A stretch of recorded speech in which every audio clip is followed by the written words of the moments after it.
ये कहानी है एक पति पत्नी की। वो दोनों आपस में बहुत खुश थे और खुशी खुशी अपने जीवन को बिता रहे थे। एक दिन अचानक पत्नी बहुत बीमार हुई। पति ने बहुत इलाज कराया पर पत्नी के स्वास्थ्य पर कोई खास असर नहीं हुआ। धीरे धीरे पत्नी अपने अंत समय पर पहुंच गई। लाख कोशिशों के बाद भी पति अपनी पत्नी को बचा नहीं पा रहा था। वो बहुत दुखी था। इधर पत्नी भी अपने पति को छोड़ना नहीं चाह रही थी, पर नियति के आगे लाचार थी। एक दिन पत्नी जब अपनी मृत्यु शैया पर पड़ी थी तो उसने अपने पति को पास बुलाकर एक वादा लिया।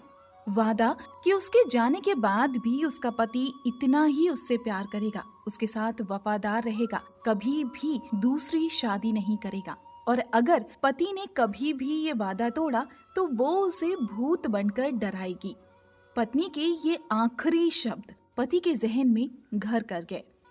पत्नी के जाने के बाद काफी महीनों तक पति ने ऐसा ही किया। वो अकेले ही अपना जीवन व्यतीत कर रहा था, पर धीरे धीरे अकेलापन पति को परेशान करने लगा, उसे काटने लगा। आखिरकार अकेलेपन से परेशान होकर उस आदमी ने अपनी लाइफ में मूव ऑन होने का तय किया, दूसरी शादी करने का तय किया और फिर से अपनी जिंदगी को एक नए सिरे से जीने का तय किया।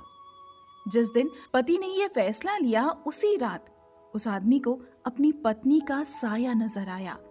उस साये ने आदमी को बहुत बुरा भला कहा, उसे धोखेबाज बताया, वादा तोड़ने का कसूरवार ठहराया और बहुत सारी बुरी बुरी बातें बोली। वो आदमी उस साये को देखकर इतना घबरा गया कि वो सारी रात सो नहीं पाया।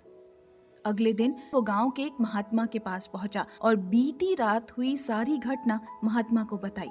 साथ ही ये भी बताया कि वो साया उसकी पत्नी का है जो अब उसे परेशान कर रहा है।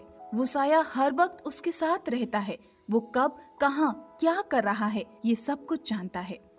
महात्मा शांत भाव से उस आदमी की सारी बात सुन रहे थे। उस आदमी ने महात्मा से इस समस्या का समाधान मांगा। महात्मा ने मुस्कुराते हुए उस आदमी से कहा, वाकई साया बहुत चालाक है, पर कोई बात नहीं, मैं तुम्हें इसका समाधान बताता हूँ। अगली बार जब भी वो साया तुम्हारे सामने आए तो बस ये एक सवाल पूछना। और महात्मा ने उस आदमी को सवाल दिया। उसी रात उस आदमी को वो साया दोबारा दिखा। वो आदमी घबराकर उस साये के सामने खड़ा हुआ और उससे माफी मांगने लगा। साथ ही उस आदमी ने उस साये से कहा, मैं वादा करता हूँ मैं कभी भी दूसरी शादी नहीं करूँगा, बस तुम मेरे एक सवाल का जवाब दे दो। साये ने ऐसा करना स्वीकार किया।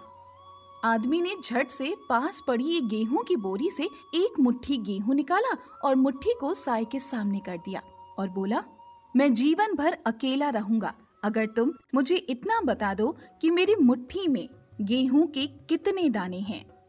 ये सवाल सुनते ही वो साया गायब हो गया और फिर कभी लौट कर नहीं आया।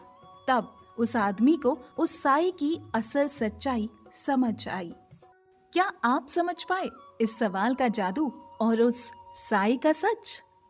दरअसल वो साया उस आदमी का डर था। उसके डर और वादा तोड़ने के गिल्ट ने उस साये को जन्म दिया था और इसीलिए उस साये को मुट्ठी में बंद गेहूं के दाने नहीं पता थे। ठीक इसी तरह हमारी जिंदगी में हमारे डर हमें आगे बढ़ने से रोकते हैं।